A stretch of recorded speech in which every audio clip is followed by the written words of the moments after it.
La tormenta que azotó Miami esa noche no solo derribó palmeras, sino también el muro que Leonardo de Santis había construido alrededor de su corazón durante 20 años. Obligado a cancelar su vuelo a Europa, regresó a su mansión de mármol y cristal, un mausoleo de lujo y soledad, solo para encontrar lo imposible. Un ruido lo guió al único lugar prohibido de la casa, el estudio de arte de su difunta esposa, Isabela, cerrado bajo llave desde su trágica muerte. Al forzar la puerta, el aire estancado lo golpeó, pero fue la visión en el centro de la habitación lo que le robó el aliento.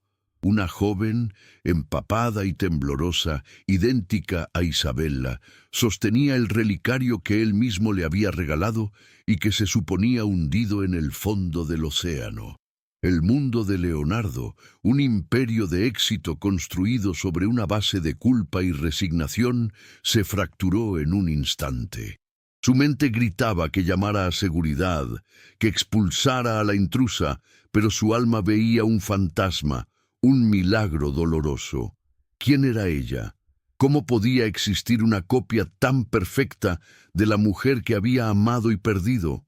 Mientras tanto, Sofía Alencar, la joven sin hogar que solo buscaba refugio de la lluvia, sentía un terror helado. No entendía por qué ese hombre poderoso la miraba como si viera a través del tiempo. En su mano, el relicario con las iniciales IB, su única conexión con un pasado anónimo, de repente se sentía pesado, como si contuviera el peso de un destino que estaba a punto de despertar. En el piso de arriba, Genevieve Moretti, su segunda esposa, sintió una punzada de inquietud al escuchar la puerta del estudio abrirse. El sonido era una profecía, una amenaza directa a la farsa que había mantenido con tanto esmero durante 2 décadas. La aparición de esa chica no era una coincidencia, era el pasado que regresaba para reclamar su verdad y destruir su imperio de mentiras. ¿Qué harías si descubrieras que toda tu vida se ha basado en un engaño y que la prueba de ello acaba de aparecer en tu propia casa? Antes de revelar cómo un simple relicario pudo exponer el crimen perfecto, haz una pausa.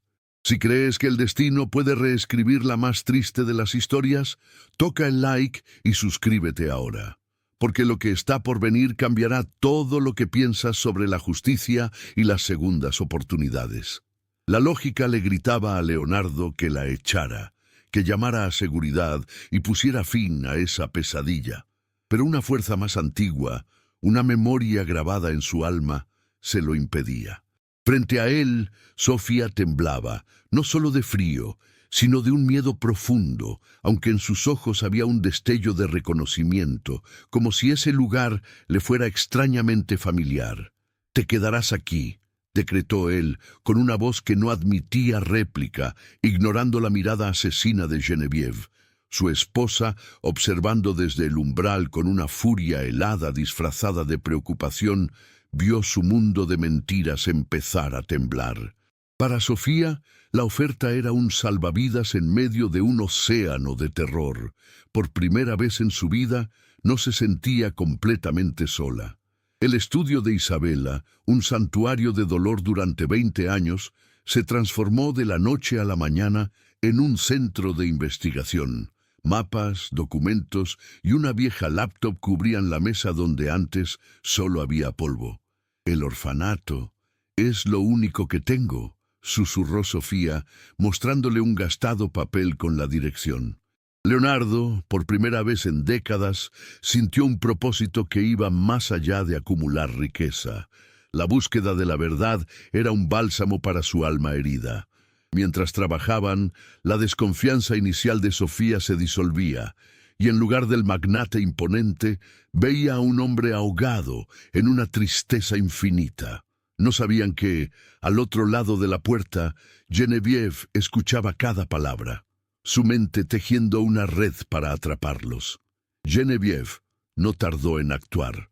Encontró a Leonardo solo en la biblioteca, con una copa de coñac en la mano, y desplegó su veneno con la precisión de una cirujana. «Cariño, ¿no ves lo que está pasando? Es una estafadora profesional, dijo, su voz un susurro de seda y acero.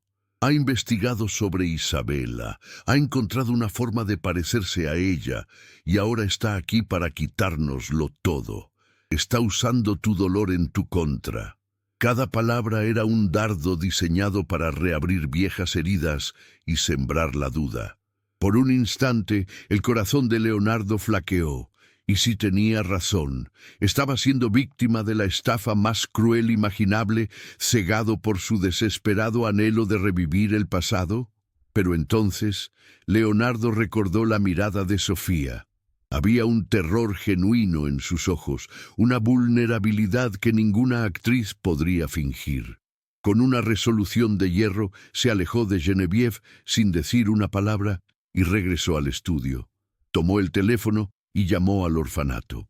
La directora, una mujer mayor de voz cansada, confirmó los datos básicos, pero algo en la historia no cuadraba.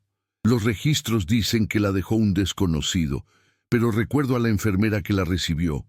Siempre dijo que la mujer que entregó al bebé susurraba un nombre: Isabela. El aire se electrificó. Leonardo y Sofía se miraron, y en ese instante, una frágil pero poderosa llama de esperanza se encendió en la oscuridad, uniéndolos contra las sombras que se cernían sobre ellos. Genevieve sabía que las palabras ya no eran suficientes.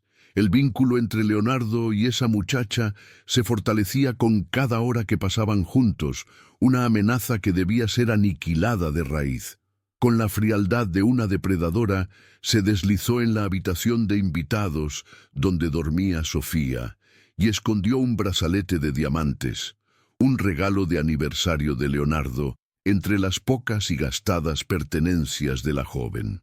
Horas más tarde, montó el escenario perfecto en el gran salón, fingiendo pánico. «Mi brazalete ha desaparecido», gritó, su voz cargada de una falsa angustia. Con una mirada acusadora, señaló directamente a Sofía. Fue ella. Desde que llegó a esta casa, no he dejado de sentirme insegura. Revisen sus cosas. Es una ladrona. El aire se cortó con la acusación. Sofía, pálida como un fantasma, solo podía negar con la cabeza, las lágrimas brotando de sus ojos sin control.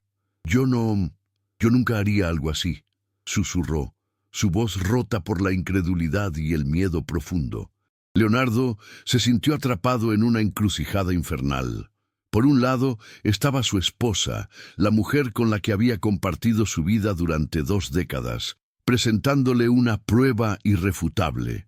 Por otro, estaba esa chica, un eco viviente de su pasado, cuya vulnerabilidad le gritaba al alma que era inocente. Genevieve presionó con veneno en la voz. «Llama a la policía, Leonardo, o lo haré yo». La amenaza flotaba en el aire, pesada y definitiva, empujando a Sofía al borde del abismo. Justo cuando la mano de Leonardo se acercaba al teléfono para llamar a seguridad, el aparato vibró con una llamada entrante. Era un número desconocido de un pueblo en las afueras. Dudó un segundo, sintiendo el peso de la decisión que estaba a punto de tomar. Pero un impulso inexplicable lo obligó a contestar, poniendo la llamada en altavoz para que todos escucharan. «Señor DeSantis, soy la directora del orfanato de nuevo», dijo una voz temblorosa al otro lado. «Disculpe la molestia, pero después de nuestra conversación busqué en los archivos antiguos. La enfermera que recibió a Sofía antes de morir dejó una caja con algunos objetos personales. Encontré algo que debe ver. Es una vieja fotografía Polaroid, muy descolorida, de una mujer en una cama de hospital sosteniendo a un bebé. La mujer es idéntica a los retratos de su difunta esposa». El silencio que siguió fue más atronador que cualquier grito. El rostro de Genevieve perdió todo su color. Su máscara de víctima se resquebrajó por un instante, revelando el pánico que había debajo. Leonardo, con el corazón martilleándole en el pecho, preguntó con voz ronca: «¿Hay algo más en la foto?» «Sí», respondió la directora, ajena al drama que se desarrollaba. «Junto a la cama, de espaldas, hay un hombre. No se le ve el rostro, pero en su muñeca lleva un reloj muy particular, un cronógrafo de buceo con correa de acero. Parece muy caro. Leonardo sintió que el suelo desaparecía bajo sus pies. Era el mismo reloj que él perdió en el mar la noche del accidente. En ese instante, todo cambió. Miró a Sofía, ya no como una extraña, sino como un milagro. Se interpuso entre ella y Geneviève, un muro de protección inquebrantable. La acusación de robo se disolvió en el aire, evaporada por la verdad que había viajado a través de una línea telefónica. Leonardo ya no veía a una intrusa, sino la herencia viva de su amor perdido, una hija que el destino le devolvía de la forma más cruel y milagrosa. Se movió con una determinación que no había sentido en 20 años, interponiéndose físicamente entre Sofía y una petrificada Geneviève. «Nadie va a tocarla», declaró, su voz un trueno bajo que retumbó en el lujoso salón. El rostro de Geneviève era una máscara de pánico mal disimulado. Su plan se había desmoronado con una simple llamada. Vio en los ojos de Leonardo que la había perdido para siempre, que el hechizo de su control se había roto. Sofía, por su parte, sintió un torrente de emociones. La validación, el alivio y el nacimiento de una esperanza tan frágil como poderosa. El tiempo se convirtió en su enemigo y en su aliado. Leonardo, actuando con la precisión de un estratega, organizó de inmediato un servicio de mensajería privado para traer la caja con la fotografía y los objetos de la enfermera. Cada minuto que pasaba era una eternidad cargada de peligro. Mientras esperaban, Geneviève, sintiendo las paredes de su imperio de mentiras cerrarse sobre ella, se retiró a sus aposentos y realizó una llamada desesperada. «Mateo, todo se está cayendo a pedazos», siseó al teléfono a su hermano. «La chica sabe demasiado. La foto está en camino. Tienes que detenerla. Haz que desaparezca esta misma noche, antes de que esa caja llegue a la mansión. No me importa cómo, pero no puede haber testigos». La amenaza ya no era un juego de manipulación, se había convertido en una sentencia de muerte. La caja llegó al anochecer, entregada por un mensajero que no tenía idea del tesoro que transportaba. Leonardo y Sofía la abrieron juntos en el estudio de Isabella, un acto casi ceremonial. Dentro, la fotografía Polaroid era un golpe directo al corazón. Allí estaba Isabella, agotada pero radiante, sosteniendo a su bebé. Y allí estaba él, de espaldas, con el inconfundible reloj en su muñeca. Las lágrimas de Sofía cayeron sobre el plástico envejecido, pero había algo más. Leonardo tomó el relicario y, guiado por un recuerdo lejano de cómo Isabella amaba los secretos y los compartimentos ocultos, encontró un diminuto mecanismo. Con un clic casi inaudible, una pequeña placa se deslizó, revelando un microfilm. No sabían qué contenía, pero ambos sintieron que sostenían en sus manos el arma final, la pieza que completaría el rompecabezas de la traición. Con la prueba definitiva en su poder, Leonardo supo que una confrontación privada sería demasiado peligrosa. Geneviève y Mateo eran capaces de cualquier cosa para protegerse. Por eso, diseñó un plan audaz y devastador. Miró a Sofía, cuyos ojos reflejaban el mismo miedo y la misma determinación que sentía él. «No la enfrentaremos en la oscuridad, donde ella es más fuerte», dijo con una calma helada. «La expondremos a la luz, frente a todos los que admiran su falsa bondad». La gala benéfica anual, organizada por la propia Geneviève en esa misma mansión, sería el escenario. Esa noche, el evento más exclusivo de Miami no celebraría la caridad, sino que sería el tribunal donde una justicia, que había esperado 2 décadas, finalmente sería servida ante el mundo entero. La noche de la gala benéfica, la mansión de Santis brillaba con un esplendor hipócrita. Geneviève, envuelta en un vestido de seda escarlata, era la reina de su propio teatro, recibiendo elogios y sonrisas de la élite de Miami, completamente ajena a la tormenta que estaba a punto de desatarse.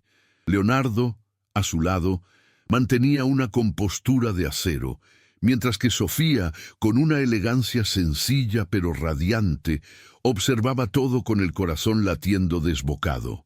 Cuando llegó el momento del discurso principal, Leonardo subió al escenario. Las luces se atenuaron y un silencio expectante llenó el salón. Genevieve lo miraba con una sonrisa de posesión, creyendo que era su momento de gloria. Pero en los ojos de Leonardo no había gratitud, sino el brillo de una justicia largamente esperada. «Buenas noches a todos», comenzó Leonardo, su voz resonando con una autoridad inquebrantable a través de los altavoces. «Esta noche celebramos la caridad, pero también es una noche para la verdad». Con una señal discreta, la enorme pantalla detrás de él cobró vida.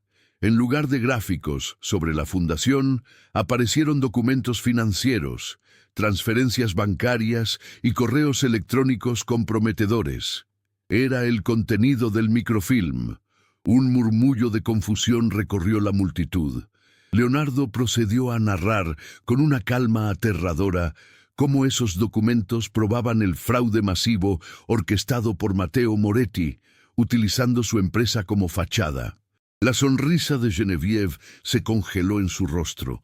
Su sangre se convirtió en hielo al ver su mundo de lujos expuesto como un castillo de naipes construido sobre el crimen. El golpe final fue devastador. La pantalla cambió a la imagen descolorida de la Polaroid. Isabella viva, sosteniendo a su hija recién nacida. «Isabella no murió en el accidente», declaró Leonardo, su voz quebrándose por primera vez. «Fue un intento de asesinato. Ella sobrevivió, sin memoria, y dio a luz a nuestra hija, Sofía». Proyectó un primer plano del reloj en su muñeca en la foto, el mismo que llevaba esa noche. Un grito ahogado escapó de los labios de Sofía, mientras las lágrimas de validación y dolor corrían por sus mejillas. La multitud estaba en shock. Los rostros de los invitados eran un mosaico de horror y compasión. Todos los ojos se volvieron hacia Genevieve, cuya máscara de sofisticación se había hecho añicos, revelando el monstruo que había debajo. «¡Mientes!», gritó Genevieve, su voz un chillido agudo y desesperado que rompió el hechizo. «Esa mujer era una tonta que se interponía en mi camino. Merecía morir y esa bastarda nunca debió haber existido». La confesión pública, vomitada en un torrente de ira y veneno, selló su destino. En ese preciso instante, las puertas del salón se abrieron de par en par y la policía entró, sus uniformes oscuros contrastando con el lujo del evento. El pánico se apoderó de Matteo, quien intentó huir, pero fue interceptado de inmediato. Mientras los oficiales esposaban a una Genevieve que seguía gritando maldiciones, Leonardo bajó del escenario y envolvió a Sofía en un abrazo protector. En medio del caos, padre e hija se encontraron por fin, y la justicia, como una luz cegadora, finalmente había triunfado sobre 20 años de oscuridad. Las luces de las patrullas se desvanecieron en la distancia, llevándose consigo los restos de una vida construida sobre la mentira. El gran salón, que minutos antes había sido un escenario de humillación pública y justicia poética, ahora estaba sumido en un silencio abrumador, salpicado solo por el eco de los sollozos de Sofía. Leonardo la rodeó con sus brazos, un gesto que había anhelado hacer durante 20 años sin saberlo. En ese abrazo, no solo consolaba a la hija que acababa de recuperar, sino que también se perdonaba a sí mismo. La mansión, antes un frío mausoleo de mármol, de repente se sintió como un hogar. Por primera vez, el aire no olía a pérdida, sino a un nuevo comienzo, un futuro que ambos construirían sobre las ruinas del pasado. Los meses siguientes fueron un torbellino de consecuencias y renacimientos. Genevieve y Matteo Moretti fueron sentenciados a cadena perpetua, sus rostros despojados de arrogancia adornando las portadas de todas las revistas como un recordatorio de que la verdad siempre encuentra la luz. Leonardo, con una determinación inquebrantable, inició el proceso legal para reconocer a Sofía, dándole no solo su apellido de Santis, sino también la seguridad y el amor incondicional que le habían sido robados. Juntos comenzaron la búsqueda más importante de sus vidas, una investigación a escala mundial para encontrar a Isabella. Cada pista, cada llamada, cada falso avistamiento era un paso más en un viaje que los unía con un propósito sagrado, transformando el dolor en una misión de esperanza. 5 años después, la mansión de Santis era irreconocible. Las paredes, antes desnudas y frías, ahora estaban cubiertas con los vibrantes lienzos de Sofía, una artista de renombre internacional cuyo trabajo era un himno a la resiliencia y al amor reencontrado. Leonardo, por su parte, ya no era el magnate atormentado, sino un filántropo dedicado, el fundador de la Fundación Isabella Valverde, una organización que ayudaba a reunir a familias separadas por la amnesia. Vivían en una paz ganada a pulso, una felicidad tranquila y profunda, aunque en sus corazones seguía ardiendo la llama de una última esperanza. Cada noche miraban el retrato que Sofía había pintado de su madre, una imagen creada a partir de fotos y del amor de Leonardo, y se preguntaban dónde estaría. Una tarde tranquila, mientras el sol de Miami teñía el cielo de naranja, sonó el teléfono. Era un número internacional de un pequeño pueblo costero en Portugal. Al otro lado de la línea, una doctora con voz suave explicó que una de sus pacientes, una mujer que había vivido allí durante años sin recuerdos, había comenzado a pintar. Pintaba el rostro de un hombre una y otra vez, y por las noches susurraba un nombre en sueños: Leonardo. El mundo se detuvo.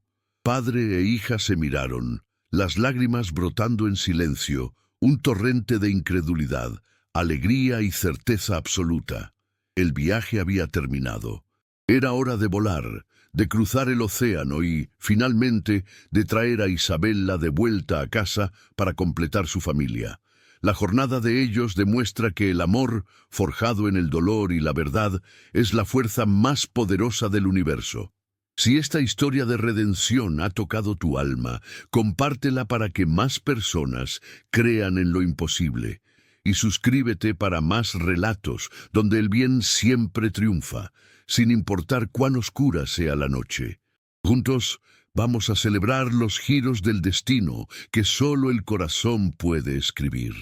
El pequeño pueblo costero de Portugal los recibió con un sol amable y el olor a salitre, un mundo de paz que contrastaba violentamente con el drama que habían dejado atrás. El corazón de Leonardo latía con una mezcla de terror y esperanza tan intensa que apenas podía respirar. A su lado, Sofía sentía la misma ansiedad, el anhelo de toda una vida a punto de culminar o de romperse en 1000 pedazos. Siguiendo las indicaciones de la doctora, llegaron a un jardín que daba al océano, y allí estaba ella, sentada en un banco de madera, con el cabello plateado por el tiempo, pero con la misma postura elegante que Leonardo recordaba, pintaba las olas. Era Isabella, viva, un milagro vestido de sencillez, una diosa perdida que finalmente había sido encontrada en la orilla del mundo. Leonardo dio un paso, luego otro, sintiendo que cada movimiento era un viaje a través de 2 décadas de infierno. Isabella, susurró, y el nombre que había sido una oración de dolor durante tanto tiempo, ahora era un llamado a la vida. Ella se giró lentamente. Sus ojos, aunque nublados por el velo de la amnesia, se abrieron de par en par al verlo. No hubo un grito, ni un desmayo, solo un profundo e inquebrantable reconocimiento del alma. Miró a Sofía, y en el rostro de la joven vio su propia juventud, su propio arte, su propia sangre. Extendió una mano temblorosa, y Leonardo la tomó, completando un círculo roto por la maldad. En ese instante, bajo el cielo portugués, el tiempo se derrumbó y 3 almas separadas por el destino se convirtieron por fin en una familia. Porque el verdadero amor, como la verdad, nunca se ahoga en el mar del olvido. Siempre encuentra el camino de regreso a la orilla. La jornada de Leonardo, Sofía e Isabela nos enseña que no hay oscuridad que la esperanza no pueda iluminar, ni mentira que la verdad no pueda destruir. Si esta historia de fe inquebrantable y reencuentros imposibles ha conmovido tu corazón, deja tu like para celebrar con nosotros este milagro. Comparte este relato para que el mundo entero crea en las segundas oportunidades y suscríbete para unirte a una comunidad que sabe que, al final, la justicia y el amor siempre, siempre encuentran su camino a casa.